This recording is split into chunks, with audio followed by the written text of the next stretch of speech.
How to fix Facebook Reels not showing. Hello guys, so all what you have to do to fix Facebook Reels not showing is go to the settings on your phone and then scroll down and go to the apps manager on your phone, and then all what you have to do is click on apps option.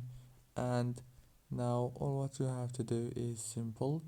Just wait a few seconds, and on this page you will find all the apps that you have on your phone.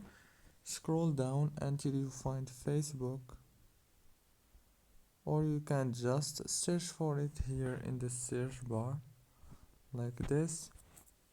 And now click on this force stop option and go down to storage.